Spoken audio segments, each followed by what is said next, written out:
CM Siddaramaiah ವಿರುದ್ಧ ಮೂಡಾ ಪ್ರಕರಣಕ್ಕೆ ಸಂಬಂಧಪಟ್ಟಂತೆ ಪ್ರಕರಣದಿಂದ ಪಾರಾಗಲ್ವಾ ಸಿಎಂ ಸಿದ್ದರಾಮಯ್ಯ? ಸೈಟ್ ವಾಪಸ್ ಕೊಟ್ಟರು ತನಿಖೆಗಿಲ್ಲ ಯಾವುದೇ ಭಂಗ. ಹೈಕೋರ್ಟ್ ಆದೇಶದಂತೆ ತನಿಖೆ ಮುಂದುವರಿಯುವಂತ ಸಾಧ್ಯತೆ ಇದೆ. ತನಿಖೆ ನಡೆಸಿ ವರದಿ ನೀಡೋದಕ್ಕೆ ಕೋರ್ಟ್ ಸೂಚನೆ ಕೊಟ್ಟ ಹಿನ್ನೆಲೆ ಲೋಕಾಯುಕ್ತಕ್ಕೆ ಸೂಚಿಸಿರುವ ಜನಪ್ರತಿನಿಧಿಗಳ ಕೋರ್ಟ್. ಹೀಗಾಗಿ ಮೂಡಾ ಪ್ರಕರಣ ತನಿಖೆಗೆ ಯಾವುದೇ ಅಡೆತಡೆ ಇಲ್ಲ ಅನ್ನೋದು ಗೊತ್ತಾಗ್ತಾ ಇದೆ. ಕೇಸ್ ವಾಪಸ್ ಪಡೆದ್ರು ನೋ ಯೂಸ್. ಸಿದ್ದರಾಮಯ್ಯಗೆ ನಿಜಕ್ಕೂ ಕೂಡ ಸಂಕಷ್ಟ ಇನ್ನು ಮುಂದುವರಿಯುತ್ತೆ. ಮೂಡಾ ಪ್ರಕರಣಕ್ಕೆ ಸಂಬಂಧಪಟ್ಟಂತೆ ಪ್ರಕರಣದಿಂದ ಪಾರಾಗೋದಿಲ್ವಾ ಸಿಎಂ ಸಿದ್ದರಾಮಯ್ಯನವರು ಅನ್ನೋದು ಈಗ ಗೊತ್ತಾಗ್ತಾ ಇರುವಂತಹ ವಿಚಾರ. ಸೈಟ್ ವಾಪಸ್ ಕೊಟ್ಟರು ಯಾವುದೇ ಭಂಗ ಇಲ್ಲ ತನಿಖೆಗೆ. ಹೈಕೋರ್ಟ್ ಆದೇಶದಂತೆ ತನಿಖೆ ಮುಂದುವರಿಯುವಂತ ಸಾಧ್ಯತೆ ಇದೆ.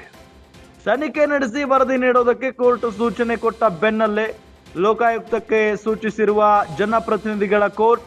ಹೀಗಾಗಿ ಮೂಡಾ ಪ್ರಕರಣ ತನಿಖೆಗೆ ಯಾವುದೇ ಅಡೆತಡೆ ಇಲ್ಲ ಅನ್ನೋದು ಗೊತ್ತಾಗ್ತಾ ಇದೆ.